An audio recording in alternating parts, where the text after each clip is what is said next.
वहीं संसद का मॉनसून सत्र कल से शुरू हो रहा है और अब बाजार की नजर इसी बात पर है कि आर्थिक सुधारों के लिए क्या कदम सरकार उठाती है। अगस्त बाजार के लिए क्यों अहम है और आगे यहां से किस तरह का रुझान बढ़ता हुआ दिखाई देगा। हमारे साथ है एडलवाइस ग्रुप के चेयरमैन ऋषेश शाह और उनसे बात की हमारी सहयोगी कौरिका ने।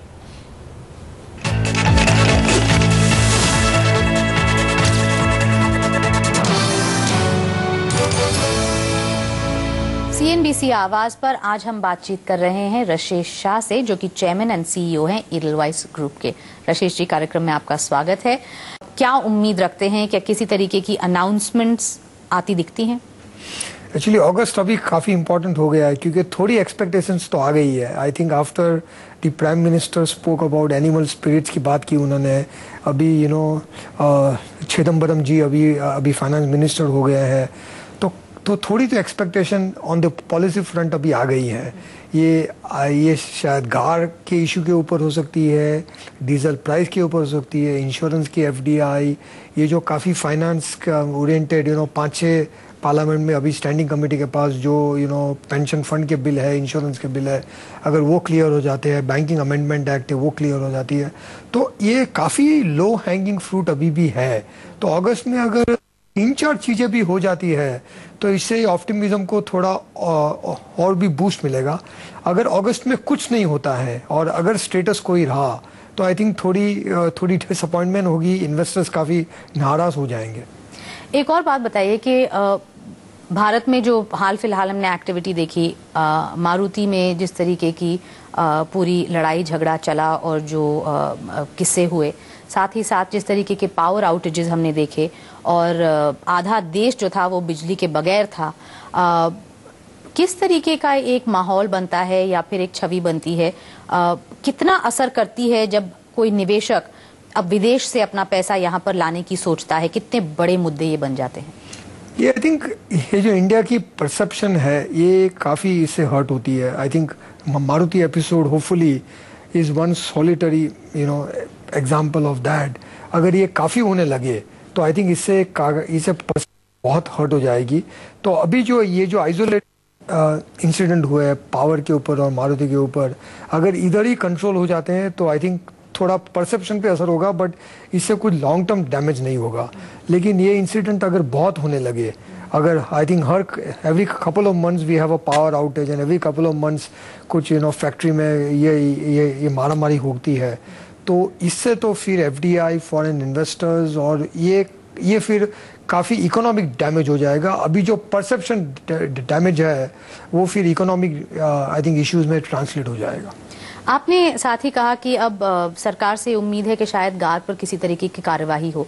आपकी सिफारिश सरकार से क्या रहेगी कि गार के किन किन मुद्दों को लेकर विदेशी निवेशकों में खासतौर पर हड़बड़ाहट चिंता थी, क्या शक्ल में गार आना चाहिए? गार के जो आई थिंक आना तो generally anti avoidance of tax is a good thing because government don't want to give any gaps in the policy. But इसमें एक तो ये प्रोस्पेक्टिव होना चाहिए, ये आगे जाके होना चाहिए। सो अभी जो लोग अभी प्लान करेंगे उनके फ्यूचर इन्वेस्टमेंट वो उस रूल के हिसाब से प्लान करेंगे। ये जो प्रोस्पेक्टिव है, जो हमारे ओल्ड इन्वेस्टमेंट्स है, अगर कोई इन्वेस्टर ने मॉरिशस से इन्वेस्ट की है और ये गार में आ जाता है और अभी when they exit they have to pay their price, वो अच्छा नहीं है। तो ये थोड़ा grandfathering of old investments हो जाना चाहिए, ये प्रोस्पेक्टिव होना चाहिए। और सेकंड, ये रूल बेस्ड होना चाहिए क्योंकि इंटरप्रिटेशन की जो लार्ज रूम है, इससे भी बहुत एम्बिग्यूटी क्रिएट होती है, इससे बहुत अपील जाते हैं और cases go on for years and year. हमारी लीगल सिस्टम भी ऐसी है कि it can take many years, तो इससे हैरेसमेंट भी होती है।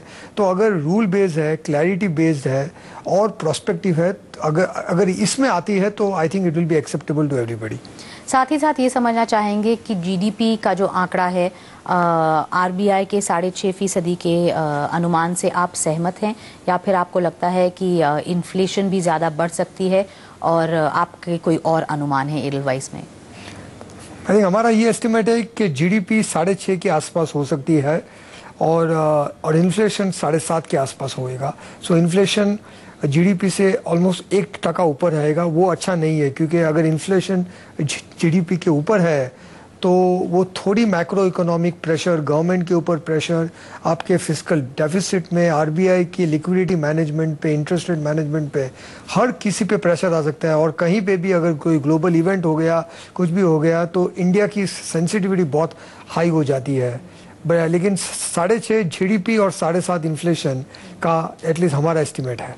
एक आखिरी सवाल वो ये कि शेयर बाजार को इन सब मुद्दों के दरमियान रखते हुए, इन्फ्लेशन, जीडीपी एक्सपेक्टेशंस, करेंसी में जिस तरीके की हम उथल पुथल देख रहे हैं, macro economic issues, global concerns, बाजार के जो सूचकांक हैं वो यहाँ से किस ओर जा सकते हैं? क्या अनुमान है आपके? जो अभी हमारा मार्केट है ये अभी रीजनेबली प्राइस्ड है, ये फैली प्राइस है, क्योंकि इंडिया की जो फंड्स फ्लो है, सेविंग्स भी है इंडिया के लिए, और एफआई फ्लोज भी कुछ आए हैं, और ये जो करंट अकाउंट डेफिसिट है वो भी थोड़ा कंट्रोल में आना चालू हुआ है। रूपी भी अभी अराउंड 55 के आसपास स्टेबलाइज होने स्टार्ट हो गई है। तो देखिए तो मार्केट काफ़ी स्टेबल है। हमारा एक्सपेक्टेशन है कि नेक्स्ट 5-6 मंथ से इसी के आसपास रहेगा, 5-10% अप एंड डाउन। लेकिन मार्केट में थोड़ा ऑप्टिमिज्म है, थोड़ा जो मार्केट का बायस है वो अभी ऑप्टिमिज्म की ओर है, क्योंकि जो लास्ट ईयर के ऑल द बैड न्यूज़ जो भी थे कि रूपी फॉल हो रहा था, इंटरेस्ट रेट ऊपर जा रहे थे, एफआईज विड्रॉ कर रहे थे, वो सब अभी प्राइस में आ गया है। तो I think everything is in the price, all the bad news is in the price, there is a little bit of optimism that is expected, and as I said August is a very important month for investors now. चलिए, बहुत बहुत धन्यवाद रशेष Shah CNBC आवाज से बात करने के लिए।